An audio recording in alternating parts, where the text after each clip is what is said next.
Hey, thank you so much for joining us at our Crosspoint Church podcast. Now, if you're new to our podcast or maybe new to our church in general, we're just a bunch of messed up people who don't have it all together, running after a heavenly leader who loves us and meets us right where we are. We hope this message encourages you, builds your faith, and strengthens your confidence as you continue down this journey of what it means to know and follow Jesus. Enjoy this message. Hey, some of you might be chuckling at that because maybe that's what your neighborhood has already started to look like. As anybody live in one of those neighborhoods where like the one-upping has begun, like somebody set up Christmas lights and then the house next door kind of upped the game a little bit. I gotta say, I'm grateful I don't live in one of those neighborhoods because this is the time of year that I'm always reminded that my husband and I have very different definitions of what looks good when it comes to Christmas lights outside our house. So, but there is, I'm glad that some people do this, that they go all out, because isn't there something just so magical about this time of year? Is every time you drive in the dark and watch more and more lights begin to pop up around the city. I think we've officially entered the time of year where all of us are drawn toward light. And in fact, that's what we're going to be exploring in just a bit today. But hey, welcome to Crosspoint. My name is Abbie, if we've not met, and we're so glad that you're here. Whether you are here in the room with us or, as Kurt mentioned earlier, this is a very special morning as we are live. So let's make some noise to those who are joining us, Crosspoint Online. We're so pumped that you are here with us, whether you're joining right now, live along with us, or later this week through our on-demand service or podcast. So glad that you are here. And it is Christmas time again. Anyone excited about that? That Christmas time is officially here. Yeah, the lights are on. We are kicking off Christmas season here at Crosspoint. Although, let's be honest, there isn't really a mutually agreed upon start to the Christmas season anymore, is there? For some of us, it's this weekend. As we get past Thanksgiving, we're like, okay, it's officially Christmas time. But we all have different definitions of when we're officially allowed to talk about Christmas. Some of you are like, as soon as trick-or-treating was over, Christmas was on, right? November 1st in our house is when it all went up.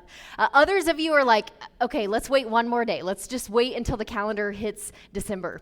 Stores in August are like, all right, Christmas time is here. Here we go. For me, I have to say, I used to be a post-Thanksgiving person, and this year I was holding out until a couple of weeks ago when we got that surprise snow. You remember that? Not like yesterday's, but the one a few weeks ago. It was on a Sunday afternoon, and I didn't know that it was coming. And so looking out the window, and all of a sudden there's this blanket of snow covering. We were like, all right, it's on. It's Christmas time now.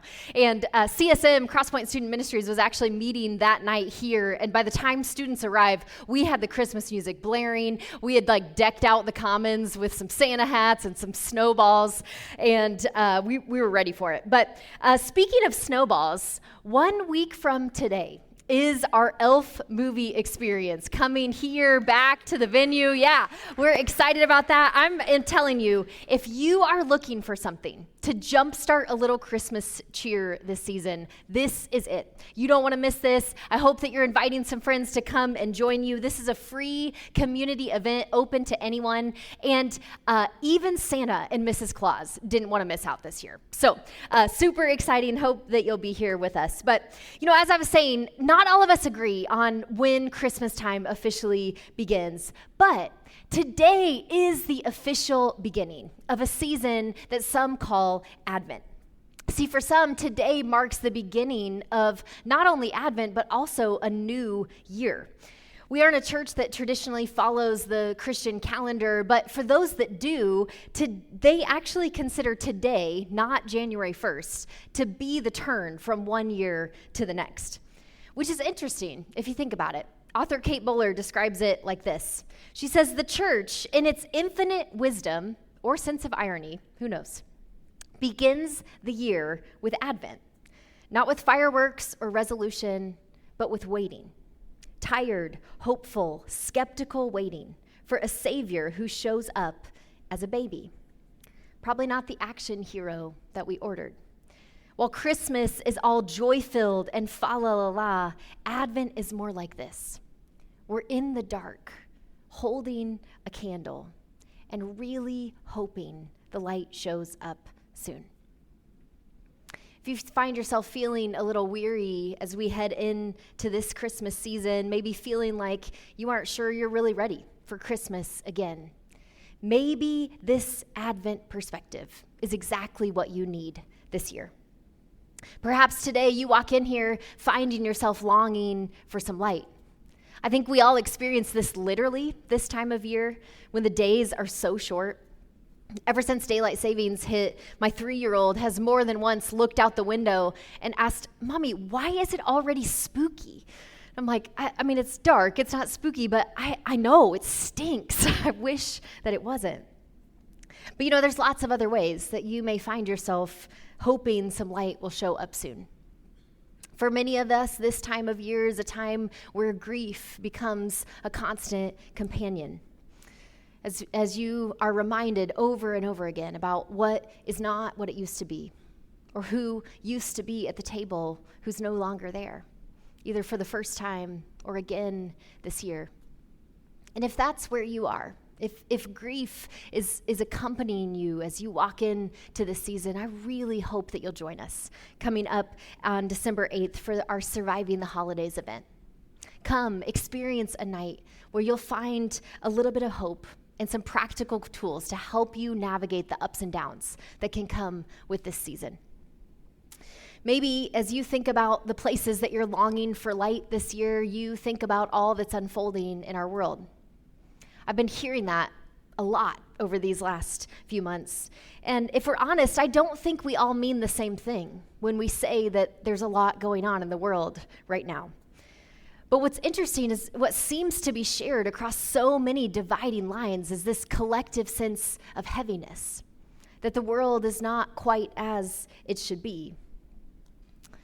This is a time of year that also has a way kind of to help us zoom in and make us more aware of the dark spots in our own personal lives, of the problems that we can't solve, the people we can't control, the expectations that we can't possibly meet. Maybe this year has gotten you in a funk that you are beginning to wonder if it might actually be a depression. There's so many ways that we might find ourselves longing for some light as we step into this Christmas season. And when we're in these kinds of dark places, what we're looking for is someone or something that will show up and put an end to the darkness, who has the capacity to kind of create a boundary for the darkness, to say, enough, you can't come any further. And the story of Christmas actually beckons us to believe that there might be a light that can push back whatever unique darkness you may be facing today.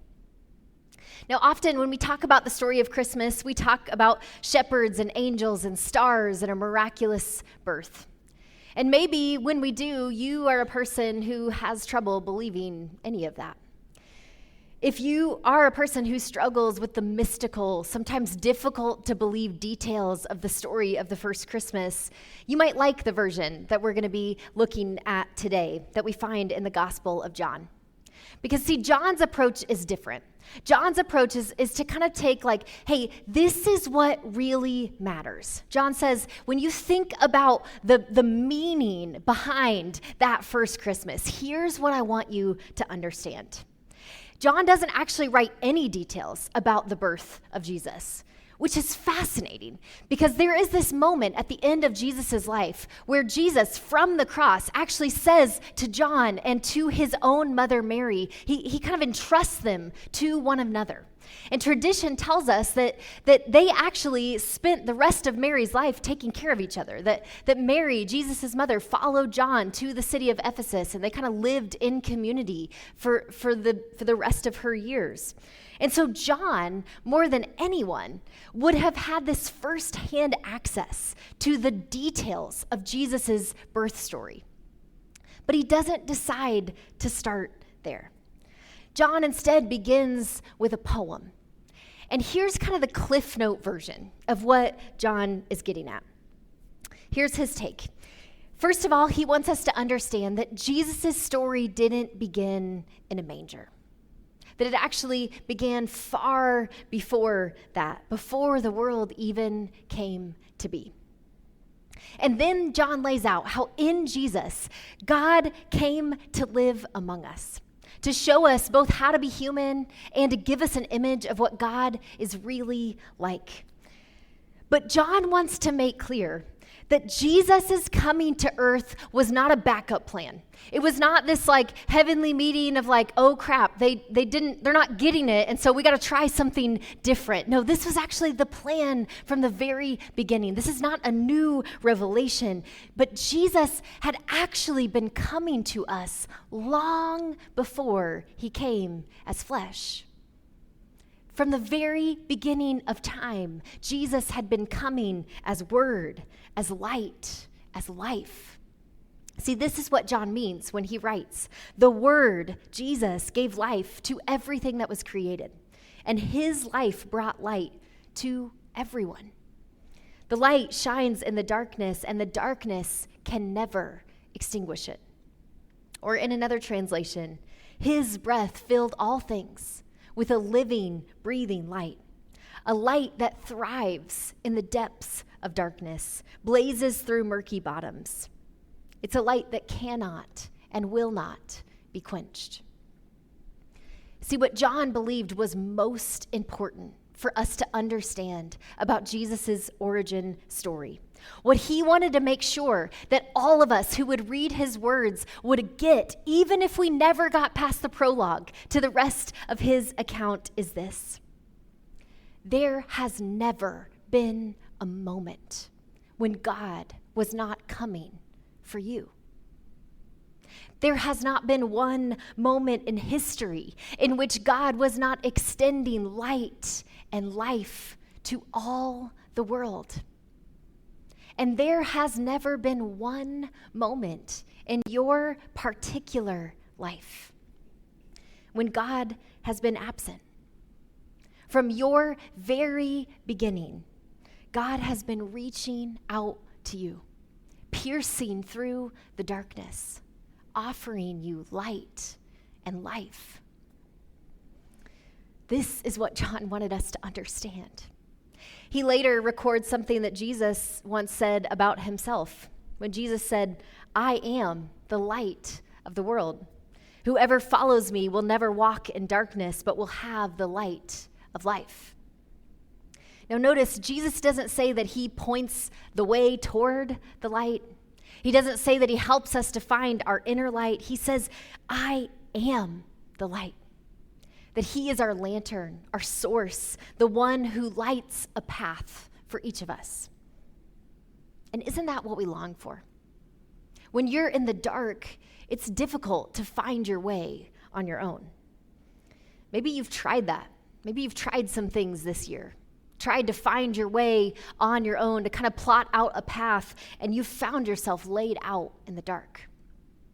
When my husband was in high school, there was one night that he and his friends snuck onto their school campus to be a part of a school prank, and they'd only gotten a few rolls of toilet paper into a tree when all of a sudden they were spotted. Lights flashed red and blue, and they took off in a dead sprint.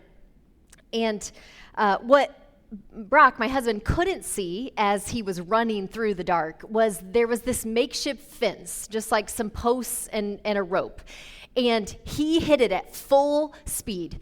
And his friends say they've never seen anybody's body do this. And it just like completely folded like this before he found himself laid out on the ground, which I would have paid big money to see. I wonder, where's the place that you find yourself on the ground today? Maybe you walk in here and you're starting to realize that you thought that you'd forgiven someone this year, but you're still obsessing over it. Maybe you keep getting fired or hitting dead end after dead end. Perhaps you're thinking, here I am in the holidays, alone again.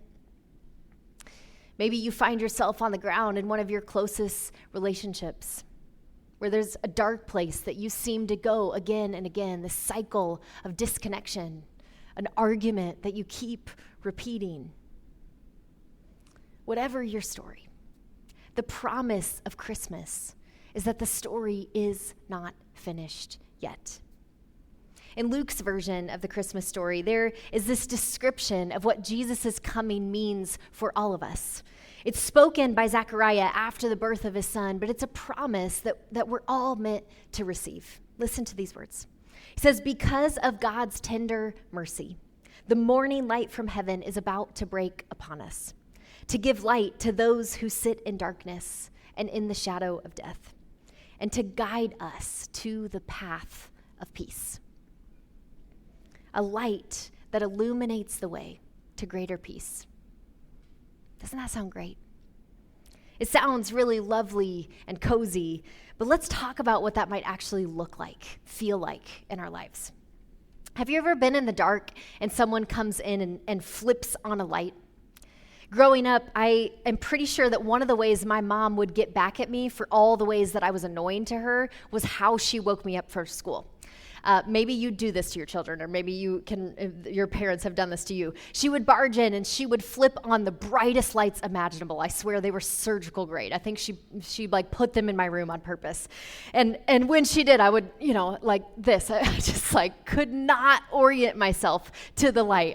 All I wanted was for her to turn the light back off so I could lay a little longer in the darkness. See, sometimes when we've been in the dark for a long time, we get oriented to it, and it feels easier to stay there. See, light can warm and guide us, but it can also expose and surprise us. And so when we first get a taste of light, it might feel like something we don't really want, or something that we're not ready for, because it forces us to see some things that we couldn't see before. But that's part of it. That is part of the path toward growth and thriving. And so if you're in a place today where there are some things beginning to be illuminated in your life, some things that God's beginning to show you and growth that is you're just on the precipice of, but you're starting to feel uncomfortable about it, like maybe I don't want to go there. Stay in that light. Don't go back to the darkness just because it's comfortable. On the other hand, you are not going to find your way to lasting light and peace this Christmas season by just pretending like everything is merry and bright. In fact, sometimes I think we take this metaphor of light and darkness too far, to a place that is not helpful. The truth is, not all darkness needs to be expelled. Sometimes we flee too quickly away from anything that feels dark or difficult. And this can have big consequences in our spiritual lives, also on our mental health. In fact, I want you to take a listen to how psychologist Lisa Daymore describes this tension. Take a look. One of the things I think we can do right now that will make a meaningful difference in terms of how to be more helpful to kids, and this gets exactly to the point we're making here, is to get really, really clear about what mental health is. And the definition of this has gotten a little bit off track. And the definition that has started to emerge, or I would say actually has emerged pretty strongly in the last 10 years, is that you know you're mentally healthy, you know your kid's mentally healthy if they feel good, right? If you're feeling good and your kid's feeling good, then you've got mental health. This is not a way that we have ever defined mental health. And a way that we can think about it that actually I think helps reassure and then also direct us is to remember that mental health is actually about having the right feeling at the right time, a feeling that makes sense in its context, and then managing the feeling effectively. Managing the feeling in a way that brings relief and does no harm, as opposed to managing the feeling in a way that actually deepens it or causes harm. So that's such a helpful distinction. Right feeling at the right time, and the tools to manage it effectively.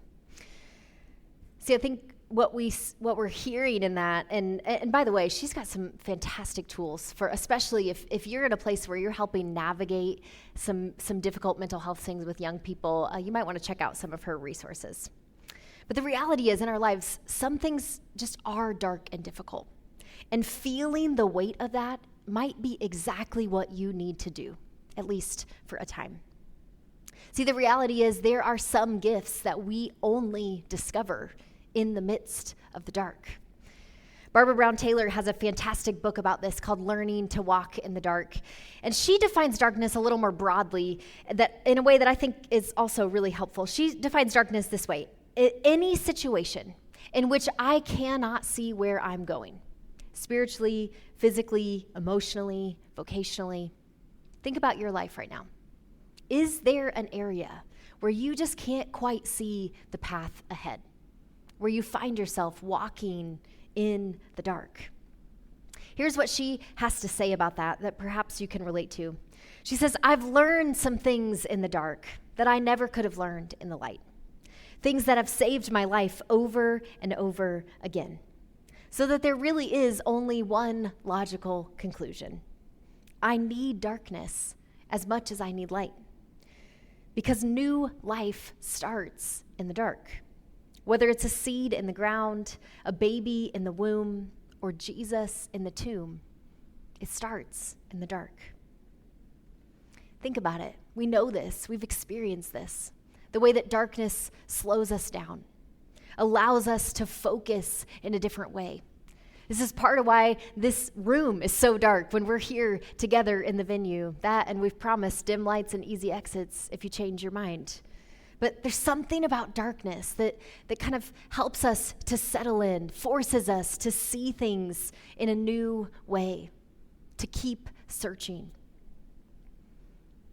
Because the deepest dark is not the place that hope goes to die.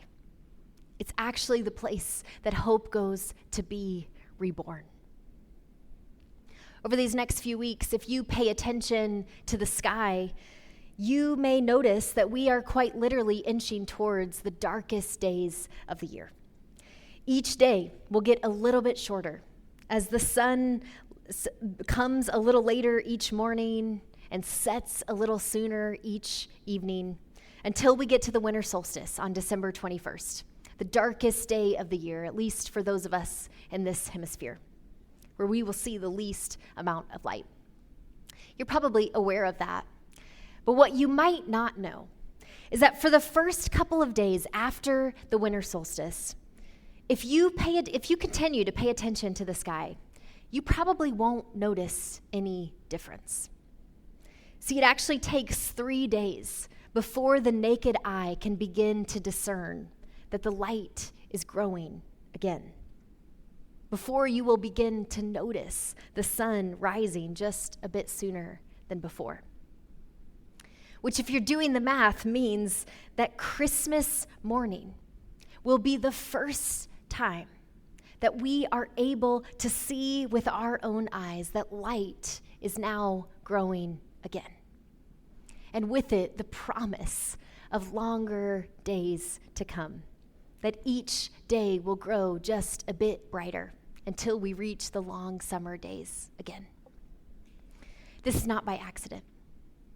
The celebration of Christmas was kind of placed intentionally on the calendar so that the world around us would echo what we most need to know about its truth.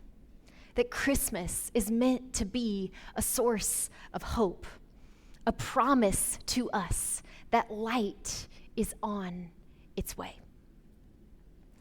This year, I've found myself spending a lot of time awake in the dark of night, as you do when you are caring for a new baby. I've got a 6-month-old at home.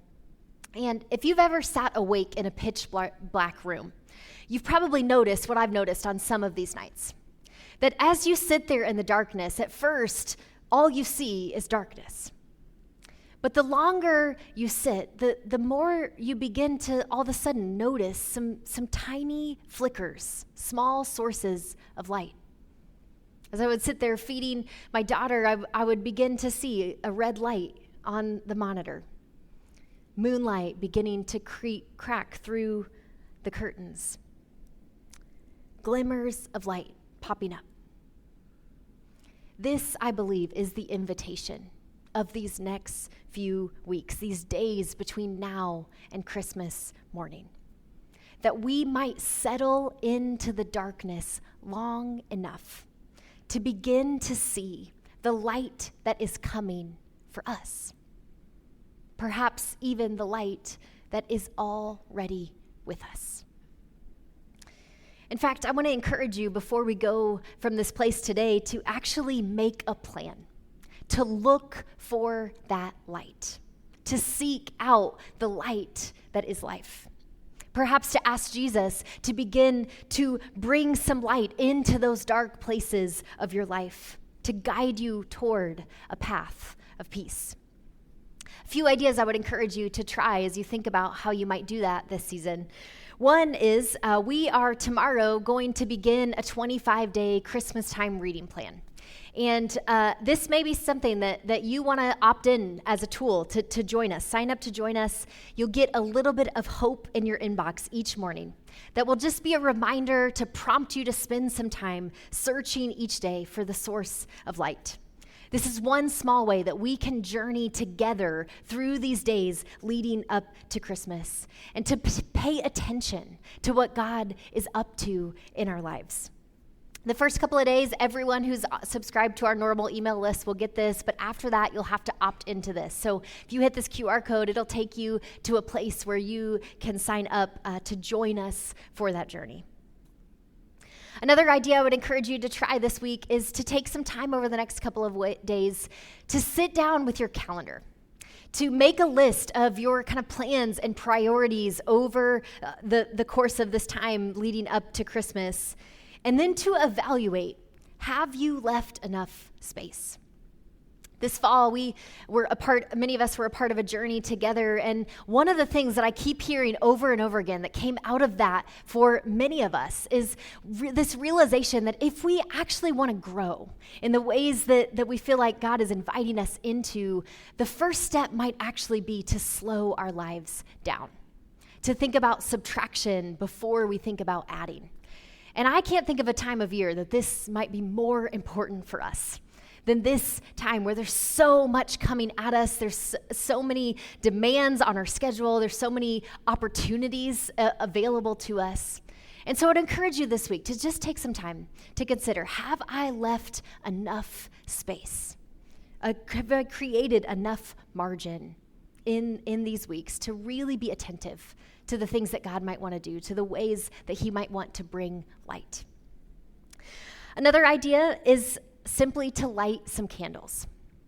This is one for me over the last few years that has become really meaningful, actually, in my own practice of Advent, as I've started to set up an Advent wreath in my house. And, prior to these last few years, this was something that, I knew was a thing. I'd heard of Advent wreaths, but I didn't really understand what it was about or what it was supposed to mean. And as I've gotten into it, there's lots of layers that you can dive into. But here's kind of just the general overview, the way that I use it, that I would encourage you perhaps to try if you haven't yet. What this is meant to be is just a visual reminder that light is increasing as we move toward Christmas. And so all you really need are 5 candles.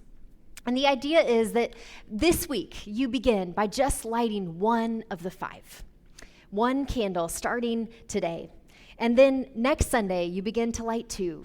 And the following Sunday 3, and so on until you get to all 5 on Christmas Eve or Christmas Day. Now, traditionally, this is lit once a week, but the way that I use this is every morning. This is kind of where I have set a place to find some center in the midst of the chaos. This is where I'll be doing that 25-day reading plan.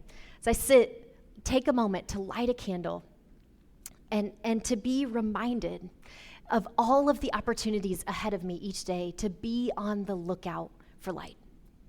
So perhaps that's something that you'll want to try this year. In fact, we've got an opportunity to try this in a way together right now, to physically light a candle as a prayer, as a symbol of the light that perhaps you are looking for or longing for this Christmas season. If you're tuning in online, I would invite you to go ahead and find a candle that you can light, whether right now or at some point before the day is done. If you're in the room with us, at each corner of the room, we have tables with candles and lighters. And you're welcome at any point as we're singing or before you leave today to step over to those tables, to take a moment to light a candle. And as you do, to watch that light pierce the darkness, to receive it as a promise for you that light is on its way. The band's got some more great Christmas music for us as we do this. So let's go ahead and stand. And I'd love to read this prayer over you before we sing. O come, Emmanuel, which means God with us. We're prone to get tangled in sparkling lights and glittering tinsel, lost in to-do lists, swallowed in the seas of ribbons and restless hearts and weary souls. So, oh come, Emmanuel. Our nights have not been silent, calm, or bright. We've been up late, squinting at the stars, trying to make sense of the hurting world our children will inherit, and our weary hearts in it all. Oh, come, Emmanuel. Help us light the candles and illuminate the darkness within us. O light of the world, be with us as we recite these stories of shepherds and angels and peace for all people. Ring the bells of righteousness, of justice, of hope. Amen. Thanks so much for joining us today. Take a moment to follow our podcast on your preferred platform and be sure to download our app to stay informed on everything happening here at Crosspoint. And if you like what you heard today, don't hesitate to share it with a friend that might need to hear it too.